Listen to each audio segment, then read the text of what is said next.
Hey guys, and welcome aboard. Yes, revolutions from your bed. This is a subject that matters to me very much since it's the one got me here actually to this stage or studio. Some of you know my story, some of you listen to the trailer, some of you haven't. I'm just going to make a short abbreviation of the previous events for you. In the age of 22, a few weeks before starting medical school, I was stricken by a severe illness, and basically, after being admitted to a hospital for a week, remained bedridden for several years, and I got completely disabled, rendering me unable to work or function in a normal society. And basically, I had to spend almost 1/3 of my life in bed. Yes, I spent almost 9 years of my life completely bedridden or completely disabled to a fact I cannot work, I cannot maintain normal relationship, to make a normal income, or to feel the worth of a member of society. And I think this is the hardest point here, that many of us patients feel that when we are in the midst of our illness, we tend to feel that we're not worthy. But in this series, I'm going to talk about a lot of how can we actually regain this self-confidence and not only be valuable to ourselves, but be valuable to society and make a revolution from our own bed, first of all, and first and foremost for our own benefit and sake. And second of all, to the sake of society, to change things that disturb us around us, and also to change things that maybe globally disturb us. And I'm not taking it lightly, calling this podcast or calling my book or calling my talk How to Start Revolution from Your Bed, because I actually had to start my own revolution from my bed, and it wasn't easy. Basically, I had to diagnose myself, design my own rehabilitation program, teach myself how to walk, and go back into being a functional young man that is able to work, able to study, able to maintain normal relationships with friends, family, and loved ones romantically. And also to be not only creative, but very entrepreneurial, starting several companies, a few charities, a few projects that won awards and impacted a lot of people. And I'm very proud to say it. And it was hard for me to actually start this podcast because I think I'm kind of modest and I don't like to brag. But every time I speak publicly, people come to me, and mainly patients of chronic illness, whether if they're undiagnosed yet or post-diagnosis and they're struggling. And they all tell me the same thing, that something in this talk or the engagement with me changed them because of my story, because of the way I treated myself, the way I designed my own little revolution from my bed, my rehabilitation program. And I think that what's unique about the feedback I get is that we all share the same resourcefulness and we all share the same secret weapons, this ability to maintain ourselves under uncertainty, our resourcefulness, our integrity, and basically all these forces that we have within, that we read about and we watch TED Talks about those people that only when they had the cancer or a debilitating accident or a loss of a loved one, they kind of start living again or start living in general. And I think that if you map it out, it's not secret anymore. It's not a secret weapon. And these tools, these resources, this resourcefulness, this ability to get back on our feet and become like phoenixes rising up from the ashes is something that we all share as humans. It's probably innate in us as humans. And I think that, of course, education play a role, and society play a role, and culture play a role, whether you speak up or not. But first of all, speaking up for yourself is something that we all must do in every stage of our life, basically. And I think that what I'm going to engage in the next few episodes is basically how do we map our needs? How do we discover what bothers us? Because I'm sure that many of you who listen right now don't have chronic illness or don't have anything dramatic happening in their life, and rather just the willingness to make a small revolution in their own life and life of other people.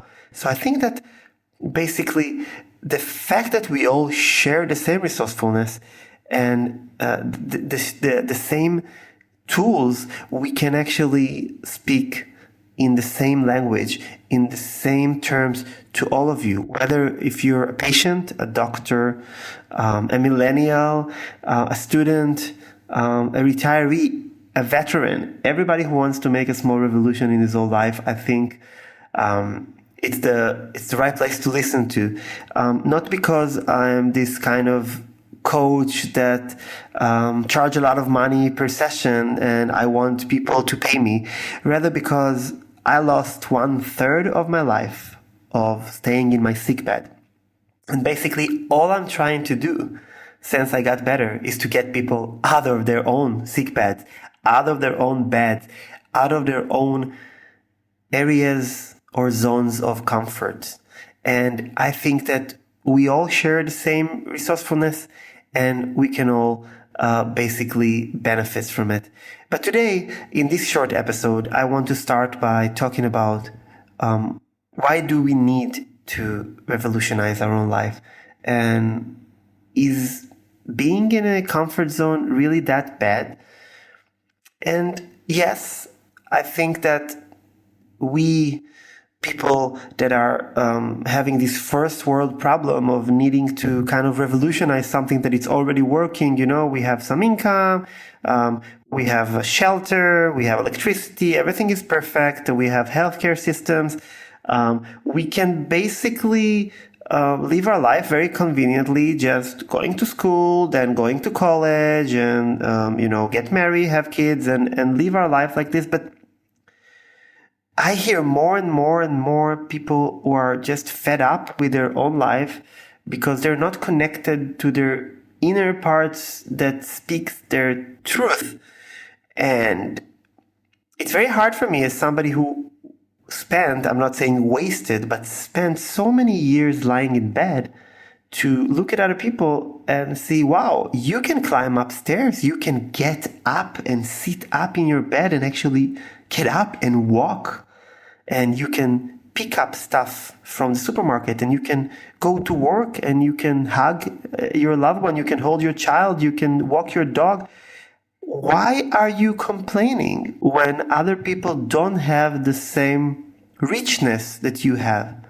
But after a few years of being kind of angry at my physicians, angry at the system, angry at everybody who didn't treat me right as a patient, I realized that everybody is acting the same. It's very easy to fall to this comfort zone or fall between the cracks or fall into this automated life. You know, there's a lot of technologies today trying to automate our lives. But basically, if we take a kind of closer look, our lives are already pretty automated.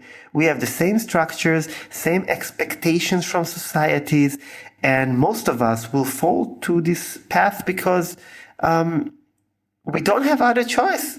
We have this conveyor belt of society dragging us along the line of you go to school, you go to college, you go to work, and then you're being pressured to find someone, get married, have children. And it's interesting to me because when I ask my friends who are around 30 years old or more if they even thought about whether they should marry or whether they should have children, or did they even think about going to college or not, And the answers are 95% no, of course not. That's what I'm expected to do. My family wants me to do it. Society wants me to do it. All my friends are going to college. All my friends are getting married. I'm actually happy being single for now, but no, I'm already 35. I'm not going to stay an old single guy or girl. And when I looked at life from kind of the bottom, looking up or looking out at the world through social media or through listening to stories of friends, when I was very, very sick, I realized that actually I'm the liberated one. I'm the one that has no shackles. I'm lying in bed. Somebody's taking care that I'm fed, at least when I can eat. And somebody's taking care into my medical, humane, basic needs. And my mind is free to roam around adventures and books and education and creativity. And those 9 years would actually kind of sound strange, but maybe the most creative years of my life, because nobody expected me as a chronically ill person, and before that as an undiagnosed person, gravely ill, nobody expected me to actually be productive. So what I'm trying to emphasize and what I'm trying to implement in my daily life today is that those same unexpectation or non-expectation are applying to me too. This is the reason why I moved to another country when I was 36 years old. And this is the reason when I'm trying to live my life in a bit of a different way than other people. I'm trying to live the same freedom life that I had lying in bed, but while being healthier at least, and trying to maintain my health, trying to do self-development. So I think that our comfort zones are not about having a convenient job or a relationship or some cushion around us. This is not what I'm calling a comfort zone. I'm calling comfort zone any place that make you don't move ahead in terms of growth.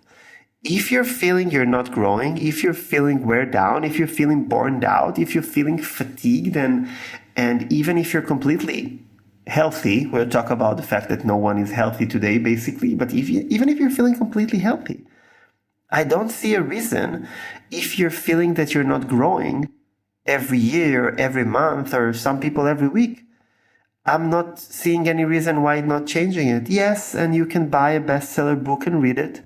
Yes, and you can go to a lecture or watch some TED Talks, but eventually, if you're not changing stuff that are bothering you, first of all in your own life and then in other people's life, I think that you're wasting an amazing opportunity that we have in this generation, because our parents and grandparents generation, basically, they had to go to college, if they can afford college, if they could, and then work their entire life until retirement, maybe 40 years or 30 years in the same place, and just take care of the kids and take care of the family. And being abroad a few times in their life, maybe, or seeing other places, or doing stuff for themselves, other the occasional movie or theater play or concert or whatever.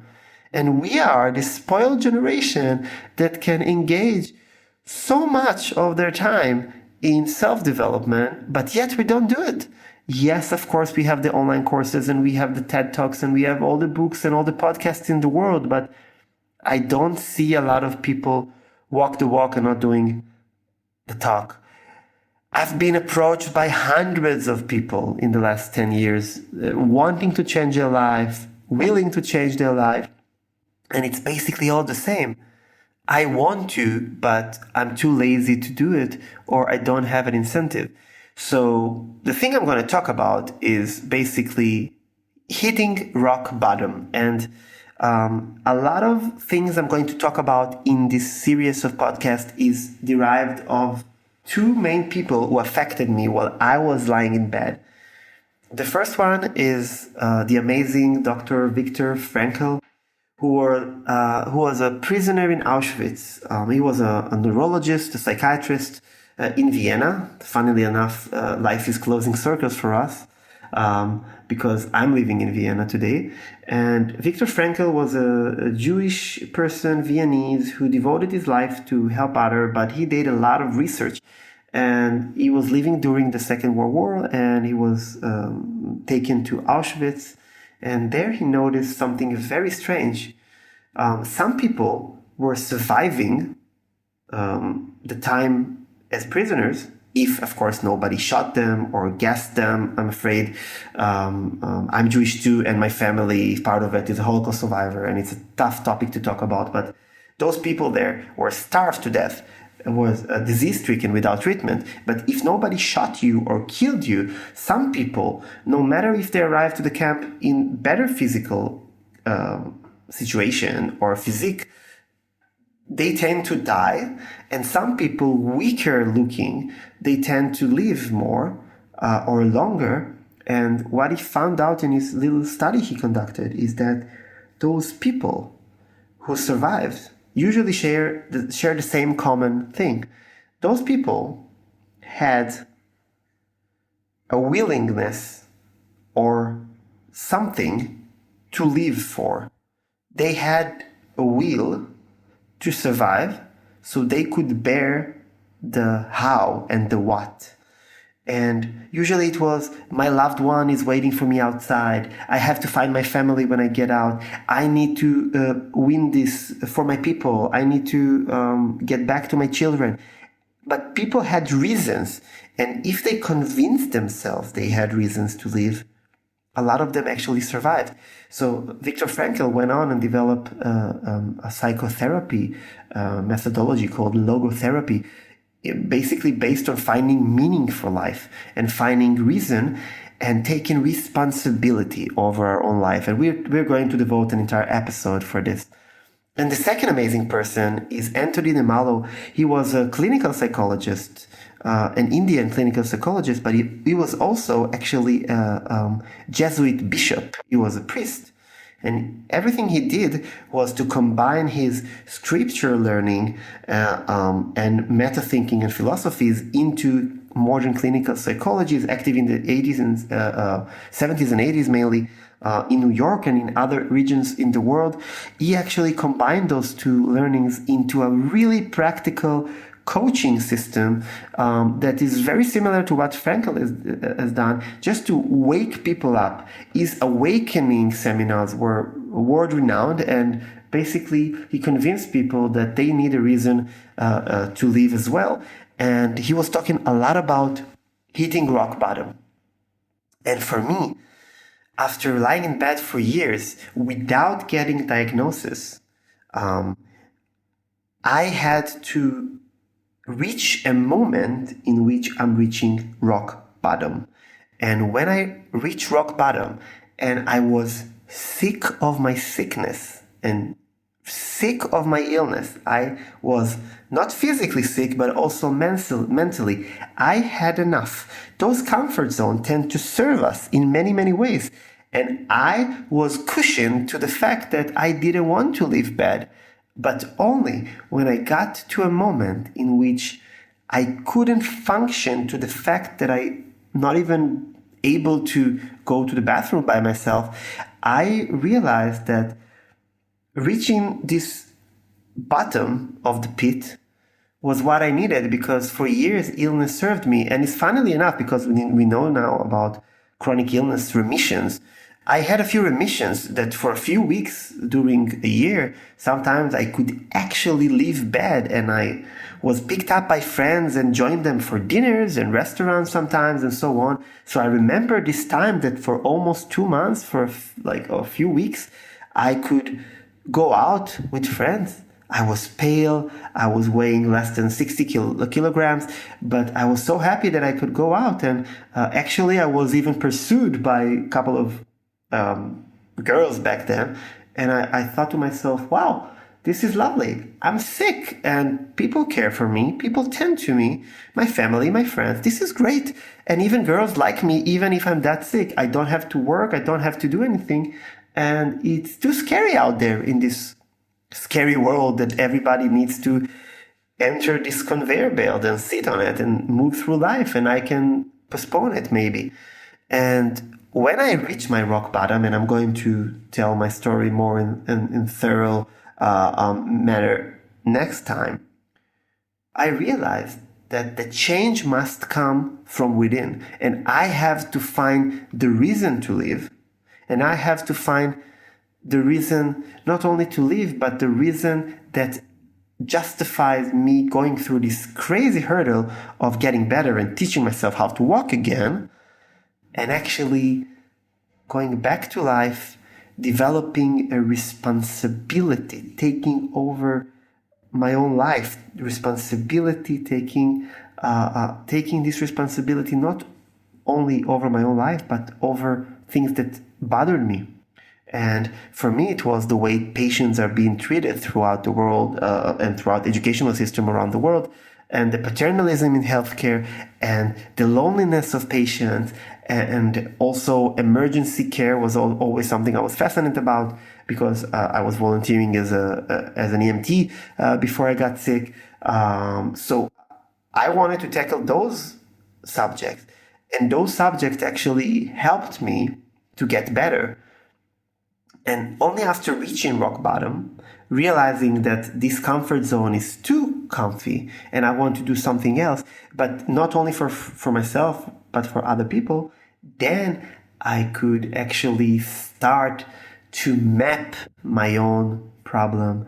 I could actually design my own rehabilitation program, to do this roadmap for healing, to treat myself like my own startup, like my own project, and to start my own revolution from my bed. First of all, the first revolution to get out of bed. Second revolution is to get better and to learn how to walk again, learn how to talk again, because I couldn't speak for more than 10 seconds. I would actually faint. I didn't have enough air for that. I couldn't move my head tilted in bed, I would faint. So first revolution, to get better enough to get out of bed, then to get better enough to be strong enough to leave home, then to find a purpose, to go into some sort of program that can help me rehabilitate myself, and later on to college, starting my own company, starting my own charities, bringing TEDx to the Israeli academia, speaking at TEDx, starting a few startups, and later on becoming even the first ever chief patient or patient in residence for a national health organization.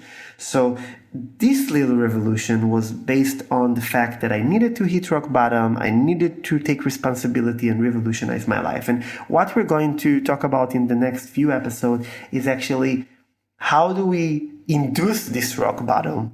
How do we design our own mini revolution? How do we find our passion zones? What interests us? What's bother us? What annoys us when we open the news website or TV or whatever news outlet that you might use, or social media for the case? What annoys me enough that I care about? Like, look at Greta, what she did when she was 15, 16. Like, if you care about something enough, you can change the world. One person can really change the world. Look at Gandhi, look at Greta, look at amazing other people.